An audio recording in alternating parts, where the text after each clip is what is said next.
never a forward pass, that one down the right side for Cobbo when he scored. That's momentum. I thought they were unlucky, but bad luck. We've had enough of those calls at the Warriors. How many times have you physically been to see the Broncos? 6. How many wins have you had? 0. So you're 0-6. You are officially a jinx. There were no rabbit highlights. It was all Bulldog highlights. All had an almost faultless performance, and you got to remember that we missed a couple of tries as well. Welcome to the DSPN. He's given him. Well, there you go. He was forward. Oh, a punch up now in midfield. Fraser's involved. The Devlin Sports Podcast Network. Welcome to the DSPN, people. Martin Devlin, Lachlan Waugh, back after Easter weekend. Hopefully you had a good break. So we're rearranging a little bit today. It's BLT, Big League Tuesday. We'll do Super Rugby tomorrow. Tony Kemp going to join us to talk all about the Warriors, and we'll have a look at that next. Brilliant win it was against Brisbane. As well as that, Matt Gunn, his doggies 6 in a row. Could it really? The doggies do it. Melbourne Storm smacked 40-0 down at one stage versus the Dolphins. Can't explain any of that. Superb round of the NRL. As always, what a competition this thing is. Again, a little bit of help, please. We're trying to get to 6,000 subscribers. We are this close. So if you can click the subscribe button on the DSPN YouTube channel, thank you so much for that. We put out a lot of clips across social media, all of the social medias that you are on, and the full interviews are available on the DSPN YouTube channel. You can listen to the daily podcast on Rover. You might be doing that at the moment, or wherever you find your favourite podcasts. And that's Google, Apple Play, Spotify, wherever. A new episode put out every single afternoon. Again, Super Rugby tomorrow with Tony Johnson and the Mex. But today, it's all about the NRL. And we begin the show the same way we do every day. Marty sermons brought to you by WebWonks. Generate online leads with WebWonks. Doctors for your Google data. We live in an amazing, amazing world, and it's wasted on the crappiest generation of just spoiled idiots. Well, cock-a-doodle-doo. There was another brilliant win for the Warriors Saturday night, and Lachlan's going to have to front up, and he's going to have to admit that, being there in the crowd. I thought it was vital. I thought it was well-deserved. The Warriors dominated that game. Let's not even start to argue about that. Should have had it well under control before Brisbane's late comeback. Luke Metcalf, the almost villain turned instant hero, securing the points with a monster 50-metre penalty. And the club now sitting very pretty, fourth on the table after 7 rounds. Giddy heights indeed. For a side, let's not forget, missing 5 first-choice starters in Fisher Harris, RTS, Dallin, Chance and Berry. Missing all of those guys to beat a full-strength Broncos side and go above them on the table. Superb result. To bounce back after last week's shellacking from Melbourne says even more, though, for mine. It screams character, determination, attitude. This is a team that wants to win, that isn't overawed, that is prepared to accept a bad performance and immediately move past it. We've seen it twice now this season, and that's what is really impressing me. Raiders in Vegas rebounded from that shocker to beat Manly the next week or the next round. Same again versus Brisbane. One of the keys to this comp is understanding and acknowledging the truth behind the oldest sporting cliche that there is. Next week really is a new week. What happened in the previous game doesn't count. It's only and only ever about how you front up for the next one. And we saw 2 classic examples of this over the weekend. Melbourne was stunning against the Warriors last week. That first half from them, probably the best 40 minutes any team had played all year. We can argue about that. The very next game, though, they get smacked badly by a Dolphins side who at one stage led 40-0, embarrassing. The Warriors, meanwhile, embarrassed themselves by the Storm and wrecked by injuries, turned that right around in 6 days and dominate the Broncos. And they did. Forget the last 2 Broncos tries. Until that point, the Warriors owned the game. Again, we're not even going to start arguing about that. If Luke had have had his kicking boots on, it would have been over long before the visitors forced golden point extra time. The defence was ferocious, relentless. The attack persistent and determined. The attitude, desire and will to win never better demonstrated, I thought, than in Capewell's eyes. Every sinew straining as he burst down the sideline to flick that pass inside for Metcalf to score.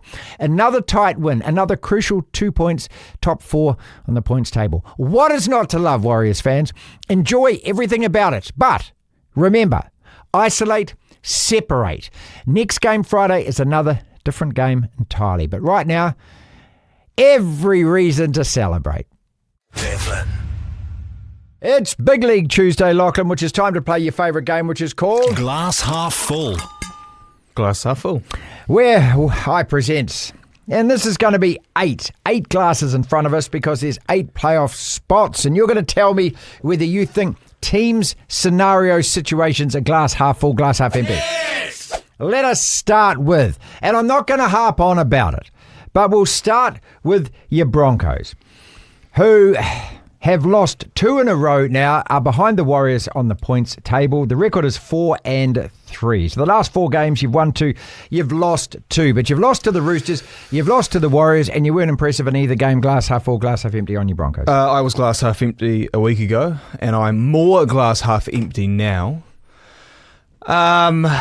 Mainly because this is a team of very talented players. I think many people would agree with that. It's a good roster. It's got a good head coach, I think, who's won a premiership. That is not meeting their potential. You've got a number of players, Ben Hunt, Reece Walsh are the 2 that immediately stick out to me, who are underperforming, particularly on Saturday night against the Warriors. Our forward pack, you've got 2 guys in Payne Haas and Pat Carrigan, who I think week in, week out are playing well. The rest of them don't do much at all. There was a couple of good touches from, I think, Ben Takuta on the weekend, which was nice. But, very, very, very flat and ordinary from the Broncos the last few weeks. But there's just something not right. The attack's flat sometimes. Defensively, they fall off tackles when they shouldn't. They look good in moments. For the last 15, 20 minutes, 15 minutes against the Warriors, they kicked it into But the gear. Warriors dominated that game. The Warriors deserved to win that game. I wouldn't say they deserved to win, certainly. First half was pretty even. Brisbane should have been up at half-time. That wasn't a forward pass. And we had the better of the chances. But to the Warriors' credit, they were the better side the first 25 minutes after Glass half-time. half full, I wouldn't glass say half they empty. dominated. Your glass half empty on your Broncos. Oh, absolutely.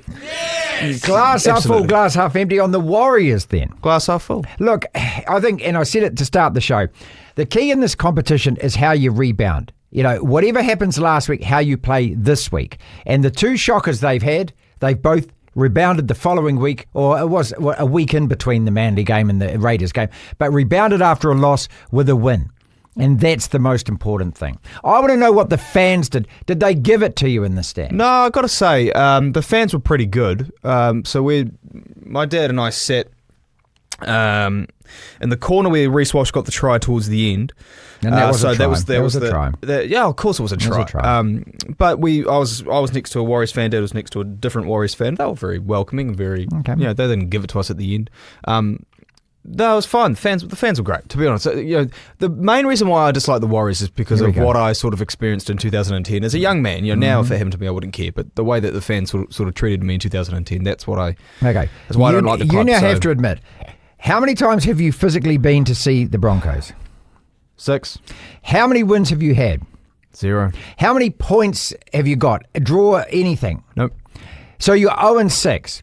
You 0-6. are officially a jinx for that team going to see them live.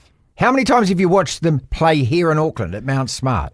4. And lost 6. all 4. Yes, 2010, 2016, 17, and now 2025. You got to keep going, mate.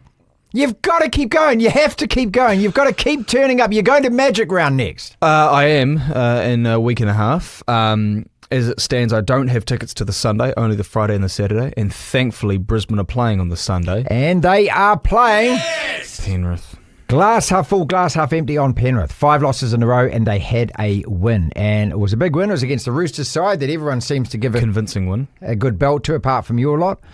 Are they back? That's a bit harsh on the Roosters, actually, I'll be honest. The Roosters, I thought unlucky. They've copped some losses this year, man. Well, we beat them 50-12. A genuine question. What other big loss have they had, apart from the Penrith one of the week? They've lost 5 out of 7. No, but how many of them are big defeats? Well, mate, they've lost... Parramatta have lost by a lot, apart from yesterday against West Tigers. But Parramatta have lost by a lot in most of their games. I don't think the Roosters have, which is what you're going to get from a young side. You're going to get really good performances some week. They can't back it up the next week. Penrith, glass half full. Well, glass half, there's water in there. It's not empty, it's not full. I need to see another performance like that, which sounds stupid because this is a team that has won 4 straight premierships, and that 5 straight grand finals. 5 straight grand finals, and that performance on Saturday night was reminiscent of not exactly the Penrith of the last 4 years, but it was closer to it. My caveat on it is it's the Roosters, and as you say, they're not. I expected a bit more of them this year. But they no, they're going to be. They're going to have their moments, the Roosters, and they had a moment against us at Suncorp last weekend where they looked very good. But then against the Panthers, they didn't. So they'll have their weeks where they look good. Glass half full, glass half empty. Two sides here. Dolphins and Cowboys. I've grouped them together. Why? Because they're both on 3-match winning streaks. The Dolphins lost their first 4. They've won their last 3. Cowboys lost their first 3. They won 3 and they've had a bye. And in that time, the Dolphins have beaten Penrith. They have beaten... Were they 0-4, the Dolphins? Yeah, they started 0-4, now Melbourne. So these two sides, and this is the crazy thing about the comp this year, I'd written the Dolphins off after that 4th defeat. They looked like a team to me that didn't want to play. And they'd kind of like give up the ghost at the end of the games. And now they've won 3 on the trot. Well, that's sort of how I described them, is that they're a team that just didn't look enthused and didn't want to be out there on the field through the first 3 weeks, which was more worrying than, say, Parramatta, who were showing some fight but were getting beaten badly. Getting beaten, yeah. But the Dolphins have turned it around. It's weird. They're a totally. I mean, so they were down 16-2 against Melbourne, who were coasting, it seemed, and out of nowhere, 40 points on the bounce, and they were brilliant in that stretch. They scored tries in any way that you could, like that Cody Nikorima try, who I thought was washed and done when he not when he left the Warriors, but he's sort of on the tail end of his career, I thought, and then had that brilliant break through the line of defence and then throws a little flick putt. They scored a try in every single way that you can score tries, it felt, the Dolphins. 40-0. That's what got me. 40-0. Yeah. And then and this was a Melbourne side that was 36-0 in one half against the Warriors. Yeah, well, that was the Warriors, though, wasn't it? But then the Warriors bounced back and beat Brisbane. Explain this. I can explain the Warriors. Can I just say quickly, I did call this. I did say the Warriors would win that game. You did. I didn't say that Brisbane would turn it up. I didn't bring it up again. Well, you just did. You just said the Warriors. I didn't bring the Warriors up again. It's you bringing it up all the time. But the Dolphins, they've just turned it around. Did any fans high-five you on the way out? There was one young kid. Because Dad and I left straight away. And... Wait, no, Dad. Well, to be fair, how did your father handle it before you get onto the kid? Well, no, my father is a mature, sensible human being who has a wife and children, and who is living and working overseas, who has made a good career for himself, and he knows what matters in life, and he knows that at the end of the day, a game of rugby league doesn't matter. Hey, what do you mean, Steve? What do you mean? So when we left, Dad certainly felt it. He said to me as soon as Metcalf's kick went over, he said, "Oh, this feels familiar." That's because he's sitting with you. Well, because he talked about the 2015 grand final. So once we got in the car and I was driving, I was pretty silent in the car ride home, and then he made a couple of comments that he was able to park it to the side and go, because it was a nice long Easter weekend. We had a nice family lunch on Sunday. He had a lot to look forward to, and I'm sitting there just fuming. No, if there was a fan who high-fived me, and I was worried as I was about to high-five him, is he going to be a little twerp and pull his hand away or something? But thankfully, no, he didn't. Glass half full, glass half empty. Knights won their first 2. Empty. Lost their next 4. Wars on Friday. They're going to get towed up in Christchurch. This is the home game for the Knights, by the way. I don't know if they'll get towed up. The thing about the Knights is they can't score points, weirdly, but they also are a team that for years have been battlers in many ways. Yeah. They lack some of the class in terms of their halves. They have some good players, but they don't have that sort of game managing halfback that say, like, I mean, for example, you see how well Parramatta played with Mitchell Moses. He was brilliant. When you get that sort of player back. So because Newcastle lack that, they're always sort of underachieving in a sense, because their forward pack is good. They've got some good backs, and obviously they've got probably the best fullback in the NRL in Kalaponga. They often are very hard to beat. Unlike Sunday against Cronulla, who were up, I think, 32-4 before the Knights got a garbage try. They've been absolutely impressive in their runs at the end of the last 2 seasons to make the 8. They didn't look likely, and then they produced Which I think is a good sign of the intangibles within the team, which Canberra have hinted that as well. They'll get smacked this Friday. No question. No. This is the thing about... They will. This is a banana skin game in a sense for the Warriors, and you can't really get too high after a result like this. The Warriors haven't really shown that this year, but it's very easy to look at that game. And Parramatta did this with Canberra, where they beat the Dragons. People thought things are sort of turning around, and then they get towed up by the Raiders up in Darwin. So it's a banana skin game for the Warriors. 3 to go. I said we had 8 because it's a top 8. This is glass half empty. Storm. How do you reconcile? Glass half empty. You're negative about the Storm already. Jeez. Well, I'm so on their train that this is the best team in the competition, and then 40 unanswered points versus the Dolphins. 40. Melbourne are the sort of side that 40. You don't need to judge them until the finals. They'll be there. They'll be in the top 4. That's all that matters. The finals. Okay, all right. Well, that's quick. All right. 5 teams on 8 points. How many of those are making it? Broncos, Sharks, Dragons, Rabbits, Cowboys. 5 teams on 8 points, and that is from 5th to 9th. Broncos, Sharks, Dragons, Rabbits, Cowboys. Dragons. Okay, no to the Dragons. No to the Don't know about the Rabbits. Cowboys. See? So that's 5, and then who'll be the 3 ahead of them that are absolute locks? Canterbury, Melbourne. See, the Warriors. The Warriors aren't a lock. Warriors are going to make the 8. They got the Knights. If they beat the Knights, that's 5 and 2. Okay. It's outside of that top 2, it's wide open, and this isn't an anti-Warriors thing because I'm throwing my Broncos in there. It's so wide open. See, I agree on that bit, because then you go down. I think there's 1, 2, 3, 4, another 5 teams on 6 points, and the Cowboys are amongst that because they haven't had a bye. No, sorry, Cowboys are on 8. Dolphins are on 6. But how would you count them out after they've just won 3 in a row? Yeah, and you look at I've counted them 2 out. of the 3 that they've beaten. I think I was talking to a Warriors, obviously a diehard fan on the weekend who works for them, who even himself admitted that the team isn't playing great footy. They're kind of getting no. But he said, if they need to sort of sharpen up on attack in many ways, because if they don't, they're going to fall into that 7 to 12 range, and they don't want to. So I think there's an understanding. Like, this isn't anti-Warriors. Don't take it the wrong way. I think there's an understanding that the Warriors maybe are close to their ceiling versus a lot of those other teams who are fighting out. I disagree with that. I'd say that the Warriors haven't found themselves yet. I think that's the thing. Just let me finish. You look at Brisbane, you look at Cronulla, you look at the Cowboys to an extent. A lot of those teams who are sort of not, favoured to get into the top 8, I think it's fair to say many of them haven't quite hit their peak. Okay, but that's assuming they can get to the peak. Obviously, but that's it. The jury's out on Brisbane. Cronulla are a bit closer to it. But I'm just saying with the Warriors, this is very hypothetical. It's not an anti-Warriors thing, but I think based on their lack of established talent versus some of those other clubs, I think they're closer to their ceiling than some of the others. Yeah, but that's what I'm saying. I mean, this is it. Or is it one of those competitions this year that the favoured teams, because that's where we all look on paper, we look at squads, we look at past years' performance. That's all we can judge it on. That's all we can judge it on. That's all we're judging it on. But maybe we're getting all of that wrong. Maybe a side that's just battling, turning up every week and getting 2 points. That's what happened 2 years ago. Yeah. That's what happened. And they timed their run and they got to a point where they were winning so much. That's it. They won 16 games. And last year, I think the Warriors lost 5 or 6 games within a score, within 6 points or less. They're winning those games this year.